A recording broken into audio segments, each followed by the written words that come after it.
जमुनापुर गांव में अर्जुन नाम का एक गरीब मछुआरा अपनी माँ और अपनी जवान बहन राधा के साथ रहा करता था। एक दिन अर्जुन शाम को थका हारा घर आया ही था कि तभी उसकी माँ उससे बोली, क्या हुआ? क्या आज भी तेरे जाल में कोई मछली नहीं फंसी? अरे क्या बताऊं माँ, सारा दिन तालाब में जाल डालकर बैठा रहा, परंतु मेरे जाल में केवल 2 ही मछलियां फंसी। बस ये लो माँ, एक सिक्का। बेटा, एक सिक्के से अब मैं आज का खाना कैसे बनाऊं? तू अच्छी तरह से जानता है, अनाज के साथ साथ खाने में सब्जी की भी आवश्यकता होती है और सब्जी में खाना पकाने के लिए और भी वस्तुएं डाली जाती हैं। अर्जुन निराश हो गया। अब मैं क्या करूं माँ? मुझे मछली पकड़ने के अलावा और कोई काम आता भी तो नहीं है ना। न जाने क्यों कुछ दिनों से मेरी किस्मत बहुत खराब चल रही है। मछुआरों के जाल मछलियों से भर जाते हैं, लेकिन मेरा जाल ही पता नहीं क्यों खाली रहता है। अब क्या करूं मैं? भैया, आप दूसरे तालाब में जाकर मछलियाँ क्यों नहीं पकड़ते? मैंने सुना है जंगल के तालाब में मछलियाँ बहुत अधिक फंसती हैं। हाँ, शायद तुम सही कह रही हो राधा। कल मैं दूसरे तालाब में जाकर मछलियां पकड़ने का काम करूंगा, ये सही रहेगा। हाँ बेटा, आखिर कब तक हम अपना जीवन गरीबी में व्यतीत करते रहेंगे? राधा जवान हो गई है, कल उसके हाथ भी पीले करने हैं। सब कुछ कैसे हो पाएगा? अर्जुन ने अपनी माँ की बात का कोई जवाब नहीं दिया और चुपचाप लेट गया। अगली सुबह अर्जुन अपना जाल लेकर जंगल की ओर निकल पड़ा। वो जंगल की सीमा तक पहुंचा ही था कि तभी रास्ते में एक दूसरा मछुआरा उसे मिल गया।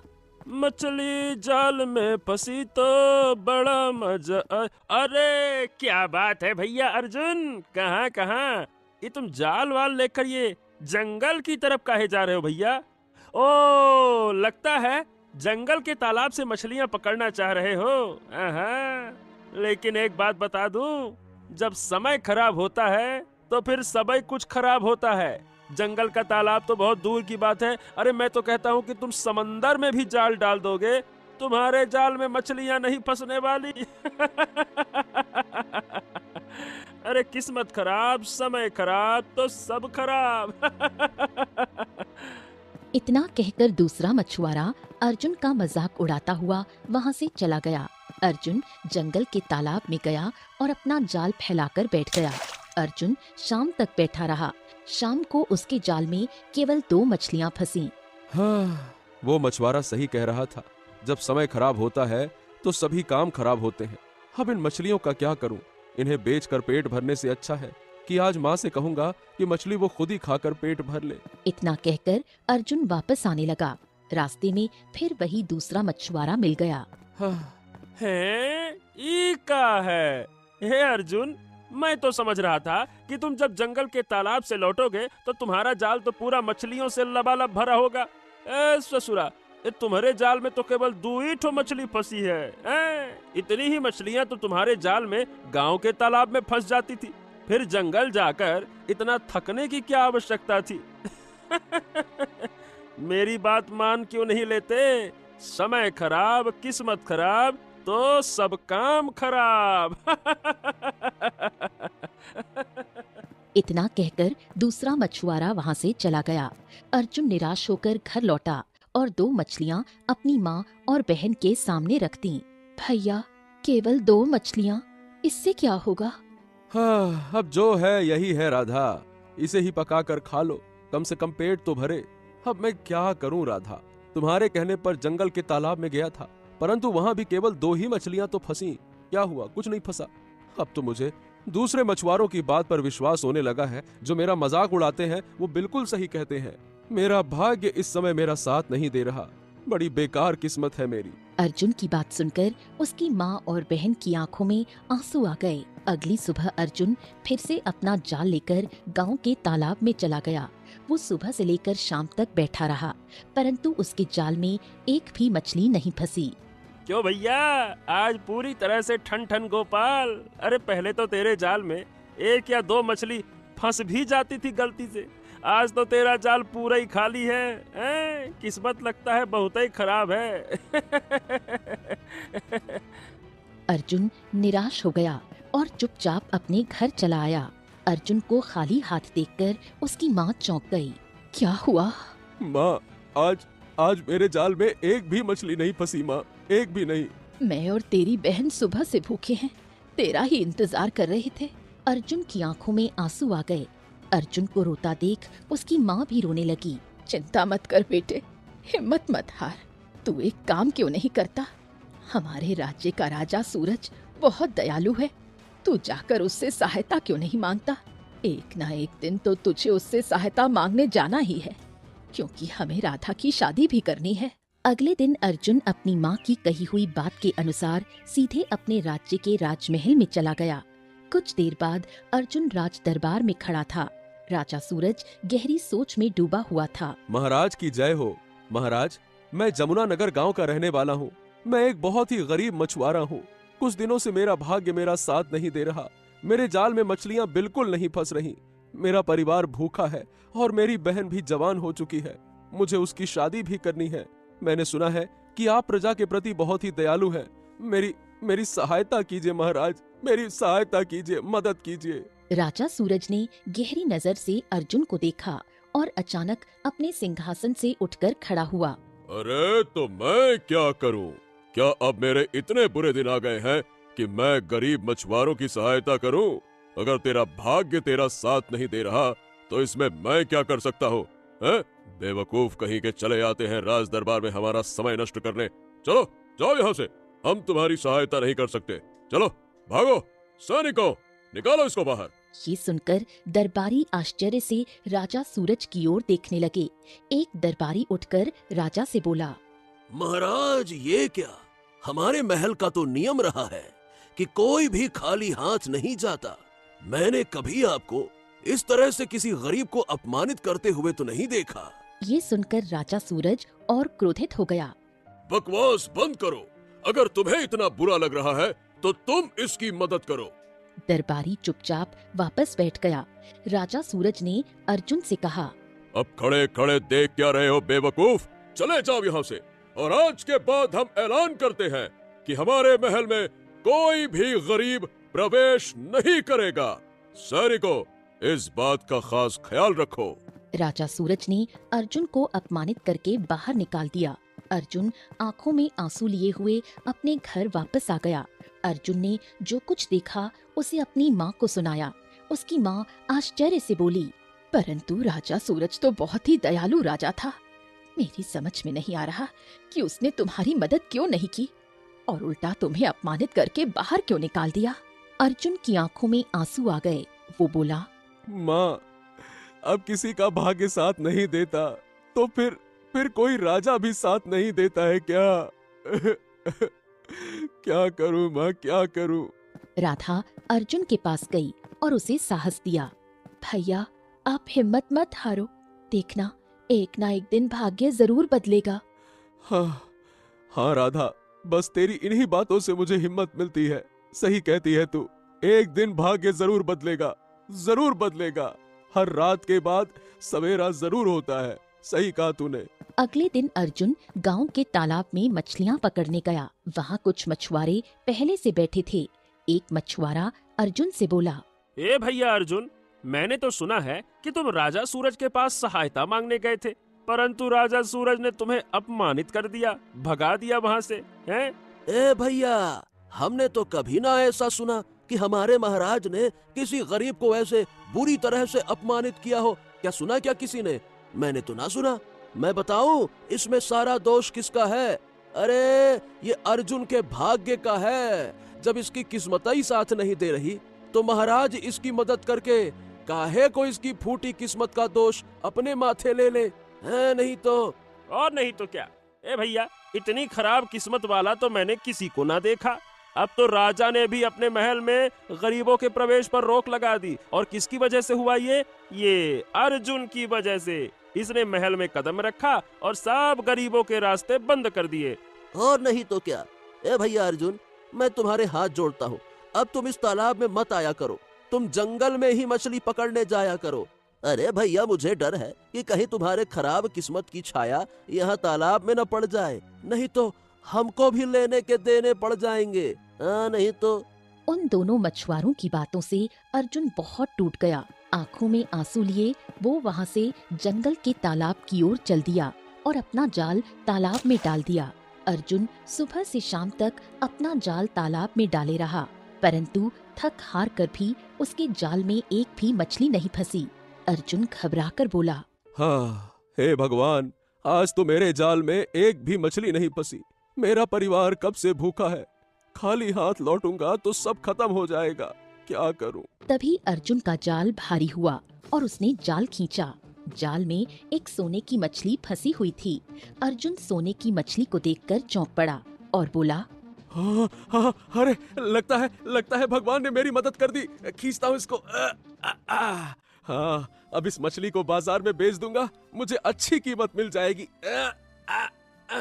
तभी मछली ने मनुष्य की आवाज में पूछा, हे मनुष्य, मुझे छोड़ दे। अगर तूने मुझे आजाद कर दिया तो मैं तुझे एक ऐसा रहस्य बताऊंगी कि तेरा भाग्य बदल जाएगा। अर्जुन मछली की मनुष्य जैसी आवाज सुनकर और भी चौंक गया। वो संदेह से बोला, हाँ, ये कैसे संभव है? तुम मनुष्य की भाषा कैसे बोल रही हो? क्या तुम कोई पिशाचनी हो क्या? मैं कोई पिशाचनी नहीं हूँ, मैं एक जादुई मछली हूँ। मैं तुझे जो रहस्य बताऊंगी वो तेरा पूरा भाग्य बदल देगा। ए मछली रानी, देखो, मैं सही बताऊं, मैं तुमको नहीं छोड़ सकता। मैं तुमको छोड़ दूंगा तो मेरा पूरा परिवार भूखा रह जाएगा। कैसे छोड़ दूं? तू मुझे छोड़ दे, मैं तुझसे सच कह रही हूँ। मुझे छोड़ने के बाद अपना जाल तालाब में फेंक देना। तेरे जाल में इतनी मछलियाँ फंस जाएंगी कि आज तुम्हारा परिवार पेट भर खा लेगा। पर रहस्य जानकर तेरा भाग्य सदा के लिए बदल जाएगा। अर्जुन ने मछली की मिन्नतें सुनकर तुरंत उसे आजाद कर दिया। मछली तुरंत तालाब के अंदर चली गई। अर्जुन काफी देर तक वहाँ बैठा रहा। अरे क्या ही कहूँ, लगता है मैंने मछली की बात मानकर गलती कर दी।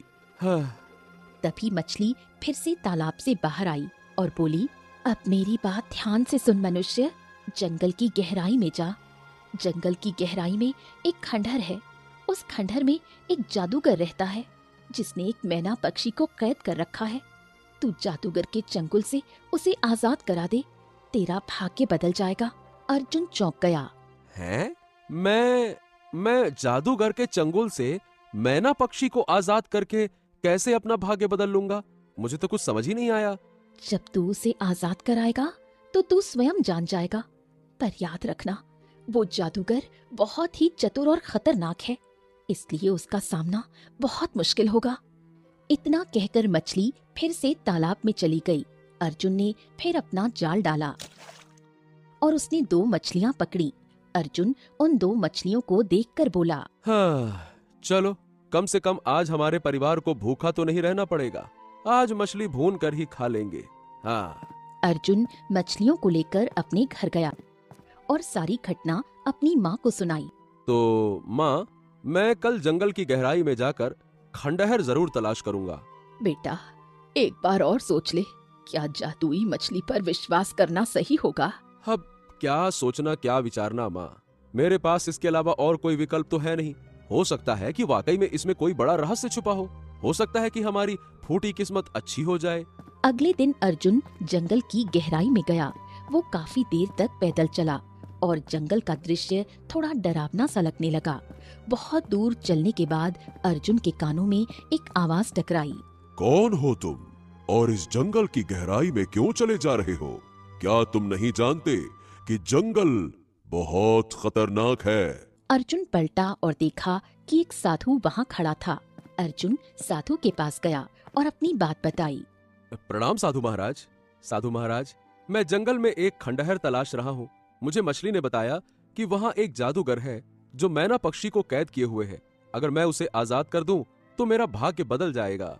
साधु चौंका और रहस्यमय अंदाज में मुस्कुराया। बड़े बहादुर हो जो मछली की बात मानकर यहाँ पे आ गए। पर क्या तुम्हें लगता है कि वो जादूगर कोई सामान्य व्यक्ति है? वो जादूगर बहुत ही खतरनाक है, वो तुम्हें मार देगा। हाँ, मुझे इस बात की कोई परवाह नहीं है साधु महाराज। मैं तो रोज अपने परिवार को गरीबी और दुख के कारण मरते हुए देख रहा हूँ, और गरीबी से ज्यादा खतरनाक इस दुनिया में कुछ भी नहीं होता। पर एक बार फिर से सोच ले बच्चे, अपनी जान खतरे में डाल रहा है तू। वो जादूगर कोई साधारण जादूगर नहीं है, बल्कि बहुत ही शक्तिशाली जादूगर है। और तूने बताया कि तेरा एक परिवार भी है। अगर तुझे कुछ हो गया तो तूने कभी सोचा है कि तेरे परिवार का क्या होगा? अर्जुन फीकी मुस्कान दिए हुए साधु की ओर देखकर बोला। वैसे मेरे जीते जी भी मेरे परिवार के साथ क्या हो रहा है? मैं उनके लिए कुछ भी नहीं कर पा रहा साधु महाराज। न खाने को है, न जीने को है, क्या करूं? हाँ, नियति ने मुझे एक मौका दिया है और मैं इस मौके को छोड़ूंगा नहीं, भले ही मुझे अपनी जान क्यों न गंवानी पड़े, पर मैं अपने परिवार के लिए कुछ भी करूंगा। इसका मतलब तू पक्का फैसला करके आया है? हाँ, और मैं अपने कदम हरगिज वापस नहीं लूंगा। साधु मुस्कुराते हुए बोला। तो ठीक है, मेरा आशीर्वाद तेरे साथ है बच्चा। पर तुझे एक बात बताता हूं, जब तू खंडहर तक पहुंच जाए तो जादूगर से अचानक से उसका सामना मत करना। जादूगर दोपहर के समय खंडहर से कुछ देर के लिए चला जाता है, इसीलिए दोपहर में ही तू खंडहर में प्रवेश करना और वहां जो मैना पक्षी होगी उससे बात करना। हैं? मैना पक्षी से बात करना? तो क्या मैना पक्षी भी मनुष्य की आवाज में बात करती है? हाँ, वो मैना पक्षी कोई साधारण पक्षी नहीं है, वो भी मनुष्य की आवाज में बात करती है। ठीक वैसे ही जैसे तूने मुझे बताया कि तुझे उस मैना पक्षी के बारे में एक जादुई मछली ने बताया, और वो जादुई मछली भी मैना पक्षी की आवाज में बात करती थी। उस मैना पक्षी की बातें सुने बगैर जादूगर से सामना मत कर लेना, वरना तेरी हार निश्चित है, क्योंकि तू जादूगर के सामने नहीं टिक पाएगा। लेकिन हाँ, वो मैना पक्षी तुझे एक रहस्य बताएगी। उस रहस्य को जानने के बाद तू जादूगर के सामने जाएगा और तब जाकर तू उस जादूगर से जीत सकता है और फिर तेरी विजय पक्की है। हरिओम हरिओम हरिओम। इतना कहकर साधु वहां से चला गया। अर्जुन कुछ देर वहीं खड़ा रहा और फिर आगे बढ़ गया। बहुत दूर पैदल चलने के बाद अर्जुन को खंडहर दिखाई दिया। दोपहर का समय हो चुका था। हाँ, यही समय है खंडहर में प्रवेश करने का। आराम से जाता हूँ। अर्जुन खंडहर में गया और देखा कि एक पिंजरे के अंदर मैना पक्षी बंद थी। मैना पक्षी अर्जुन को देखकर चौंक गई। तुम यहाँ क्या कर रहे हो? जादूगर कुछ ही देर में आ जाएगा। देखो मैना पक्षी, मैं तुम्हें जादूगर के चंगुल से आजाद कराने आया हूँ। मछली ने मुझे बताया कि अगर मैं तुम्हें आजाद करूँगा तो मेरा भाग्य बदल जाएगा। तुम मुझे ऐसे आजाद नहीं कर सकते। पहले तुम पास के बूटी के तालाब में जाकर स्नान करो। कहते हैं कि बूटी के तालाब में स्नान करने से तांत्रिक और शैतानी मंत्रों से सुरक्षा मिलती है। बूटी के तालाब में स्नान करके शाम को फिर यहाँ आना। जादूगर अपने मंत्रों की शक्ति से तुम्हें मारने का प्रयास करेगा, पर बूटी के तालाब से स्नान करके आने पर उसके मंत्र काम नहीं करेंगे। तब तुम चतुराई से जादूगर का एक दांत तोड़ना। उसके दांतों में एक सोने का दांत है। उसके सोने के दांत में उसके प्राण बसे हुए हैं। जल्दी जाओ, यदि जादूगर अभी आ गया तो तुम अभी उसका मुकाबला नहीं कर पाओगे। अर्जुन तुरंत वहाँ से निकल गया। कुछ ही देर बाद रंग बिरंगी आभा के बीच जादूगर खंडहर में प्रकट हुआ। उसने मैना पक्षी की ओर घूरते हुए कहा, बगड़बम बगड़बम बगड़बम, मुझे मनुष्य की गंध आ रही है। सच बता, क्या यहाँ कोई मनुष्य आया था? दफा हो जा यहाँ से जादूगर। तेरा मनहूस साया जब से इस खंडहर में पड़ा है तब से यहाँ मनुष्य तो क्या, कोई जानवर भी नहीं आता। जादूगर क्रोधित हो उठा। बस आज रात का इंतजार कर ले मैना। कल मैं तुझे मार कर तेरी बलि देकर हमेशा के लिए अमर हो जाऊंगा। अगर मुझे तुझे अपनी तांत्रिक शक्तियों के लिए इस्तेमाल नहीं करना होता तो अब तक तुझे मार देता।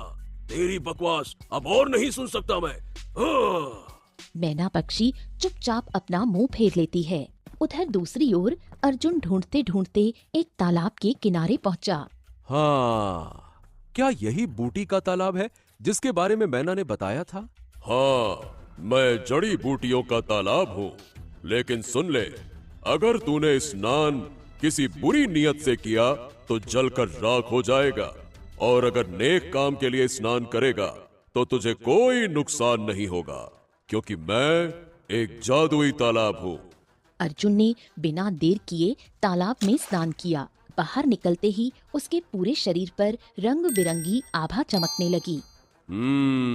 लगता है तूने सचमुच अच्छे कार्य के लिए स्नान किया है। हाँ। अर्जुन वहाँ से खंडहर की ओर चल पड़ा। खंडहर तक पहुँचते पहुँचते शाम हो चुकी थी। जैसे ही अर्जुन अंदर गया, जादूगर ने उसे देखा और चौंक गया। कौन है तू? एक मछुआरा जो तेरा अंत करने आया है। बगड़बम बगड़बम बगड़बम। अब मेरे इतने बुरे दिन आ गए कि एक मछुआरा मेरा अंत करेगा। मैं तुझे अभी यहीं अपने मंत्रों से खत्म कर दूंगा। जादूगर ने मंत्र पढ़ना शुरू किया, लेकिन अर्जुन पर उसका कोई असर नहीं हुआ। ओम भीम क्लीम। ये कैसे हो सकता है? ये कैसे हो सकता है? मैंने अपने मंत्रों की शक्ति से इतना शक्तिशाली जाप किया, फिर भी तुझे कुछ नहीं हुआ। तू आखिर है कौन? लगता है तू भी कोई जादूगर है। मैं कोई जादूगर नहीं हूँ।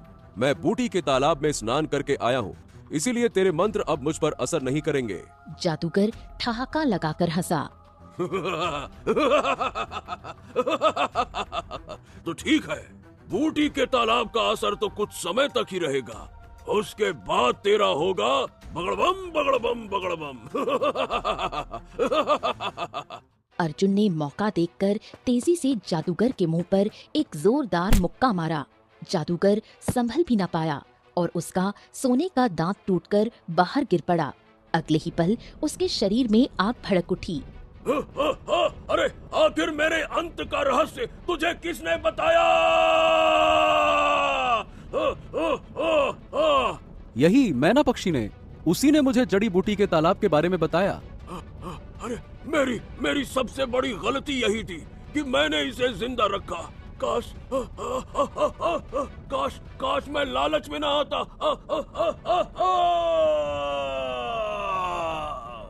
इतना कहकर जादूगर जलकर राख हो गया। अचानक रंग बिरंगी आभा फैली और मैना पक्षी का पिंजरा गायब हो गया। अगले ही पल एक धमाके के साथ मैना एक राजकुमारी में बदल गई। अर्जुन राजकुमारी को देखकर चौंक गया। तुम कौन हो? मैं इस राज्य की राजकुमारी सौम्या हूँ, राजा सूरज की पुत्री। ये सुनकर अर्जुन के पैरों तले जमीन खिसक गई। हो, तो तुम उस राजा सूरज की पुत्री हो, वही राजा जो गरीबों की मदद करना तो दूर, उन्हें देखना भी पसंद नहीं करता। हाँ, मुझे नहीं पता था कि मैं एक ऐसे राजा की पुत्री की मदद कर रहा हूँ। राजकुमारी सौम्या की आंखों में आंसू आ गए। तुम्हें पूरी सच्चाई नहीं पता। पूरी सच्चाई? तुम्हारा क्या मतलब है? राजकुमारी सौम्या कुछ देर चुप रही। उसके चेहरे पर गहरी पीड़ा थी। इस समय जो राज्य का राजा बना हुआ बैठा है, वो असली राजा सूरज नहीं है, बल्कि हमारा मंत्री है। असली राजा सूरज को तो कुछ समय पहले ही एक जादूगर ने मेरी आंखों के सामने मार दिया था। मार दिया था? क्या मतलब? तो फिर मैं जिससे मिलकर आया, वो कौन है? मैंने कहा तो है तुमसे कि वो मंत्री था। दरअसल मंत्री की काफी समय से हमारे राज्य पर नियत खराब थी। एक दिन वो शिकार के बहाने मुझे और मेरे पिता को जंगल में इसी खंडहर के पास ले आया। खंडहर में जादूगर बैठा था। अचानक उसने मंत्र पढ़ा और मेरे पिता के शरीर में आग लग गई। ये देखकर मैं चौंक पड़ी। सब कुछ इतनी जल्दी हुआ कि मुझे कुछ भी समझने का मौका ही नहीं मिला। अगले ही पल मैंने देखा कि मंत्री का चेहरा मेरे पिता में परिवर्तित हो गया। मेरी एक सहेली थी, क्योंकि वो एक परी थी। मैंने मदद के लिए उसे बुलाया। परी मदद के लिए आई, लेकिन जादूगर का मुकाबला नहीं कर सकी। जादूगर ने अपनी शक्तियों से उसे गायब कर दिया और अगले ही पल मुझे मैना पक्षी में परिवर्तित कर दिया और पिंजरे में बंद कर दिया। अर्जुन राजकुमारी सौम्या की बातों को गहराई से सुनता रहा। अच्छा, तो ये रहस्य था। तभी मैं सोच रहा था कि राजा सूरज ने मुझे अपमानित क्यों किया। दरबारी अचानक से चौंक गए कि राजा सूरज को क्या हो गया, जबकि असल में तो वो महाराज सूरज थे ही नहीं।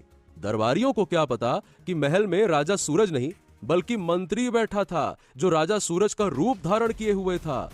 ये चक्कर है। उसी समय रंग बिरंगी रोशनी के बीच एक परी प्रकट हुई। ये तो मेरी दोस्त है। मैं ही हूँ जादुई मछली के रूप में तुमने मुझे देखा था। दरअसल जादूगर ने अपनी शक्ति से मुझे मछली में परिवर्तित कर दिया था। जब तुमने मुझे पकड़ा तब मैंने तुम्हारी आंखों में वीरता देखी। इसी कारण मैंने तुम्हें मैना पक्षी और जादूगर के बारे में बताया। तुमने कितनी आसानी से जादूगर का अंत कर दिया, परंतु तुम्हें अभी एक कार्य और करना है। कौन सा कार्य? जादूगर के मरने से मैं अपने रूप में आ गई, परंतु जादूगर और मंत्री आपस में जुड़े हुए हैं। मंत्री राजा सूरज का रूप धारण किए हुए है। तुम्हें सबके सामने उसका नकाब उतारना होगा। तुम राजमहल जाओगे और जैसे ही इस जादूगर की राख मंत्री के चेहरे पर डालोगे, उसका असली रूप सबके सामने आ जाएगा और कुछ देर बाद वो जलकर राख हो जाएगा। अर्जुन ने मुस्कुराते हुए हामी भरी और जादूगर की राख उठा ली। अगले ही पल परी ने अपनी छड़ी आगे की और राजकुमारी सौम्या और अर्जुन राज दरबार में प्रकट हो गए। सिंहासन पर बैठा हुआ राजा सूरज, जो असल में मंत्री है, उन्हें देखकर चौंक गया। अब तेरा खेल खत्म हो गया। अर्जुन ने अचानक जादूगर की राख मंत्री के चेहरे पर फेंक दी। अगले ही पल मंत्री अपने असली रूप में आ गया। अरे ये तो मंत्री है। इसका मतलब ये अब तक महाराज सूरज की शक्ल में यहाँ बैठा हुआ था सिंहासन पर। अगले ही पल मंत्री के शरीर में आग लग गई और वो कुछ देर में जलकर राख हो गया। अब सारा रहस्य खुल चुका है। ये वही मंत्री था जिसने मेरे पिता की हत्या की और जादूगर की सहायता से मुझे कैद कर दिया। ओ, अब समझ में आया कि राजा सूरज तो प्रजा के प्रति बहुत दयालु थे और अचानक से उनका ये स्वभाव कैसे बदल गया। तो ये कारण था। और जब भी हम इससे राजकुमारी सौम्या के बारे में पूछते थे तो वो बड़ी आसानी से कह देता था कि वो तो अपने शिकार पर गई हैं। हमें क्या पता था कि वो असली राजा सूरज नहीं बल्कि मंत्री था। राजकुमारी सौम्या ने सबके सामने अर्जुन का हाथ उठाया। ये सब अर्जुन की वजह से हुआ है। दरबार तालियों की गड़गड़ाहट से गूंज उठा। मैं तुमसे विवाह करना चाहती हूँ और चाहती हूँ कि इस राज्य की बागडोर तुम संभालो। अर्जुन ने मुस्कुराते हुए हामी भरी। उसी समय उनका विवाह संपन्न हुआ और अर्जुन राजा बन गया। तभी परी प्रकट हुई। मैंने कहा था ना, अगर तू मैना पक्षी को आजाद करेगा तो तेरा भाग्य बदल जाएगा। देख, तू साधारण मछुआरे से सीधा राजा बन गया। परी रंग बिरंगी आभा के साथ गायब हो गई। अर्जुन अपनी पत्नी सौम्या और सैनिकों के साथ अपने घर पहुंचा। उसकी माँ और बहन अर्जुन को राजा के रूप में देखकर दंग रह गईं। अर्जुन ने सारी घटना उन्हें सुनाई और कहा, तो चलो अब हम राजमहल में रहेंगे। गांव के लोग जो पहले अर्जुन का मजाक उड़ाते थे, अब उसकी किस्मत पर नाज करने लगे। एक साधारण मछुआरे की तकदीर बदल गई थी।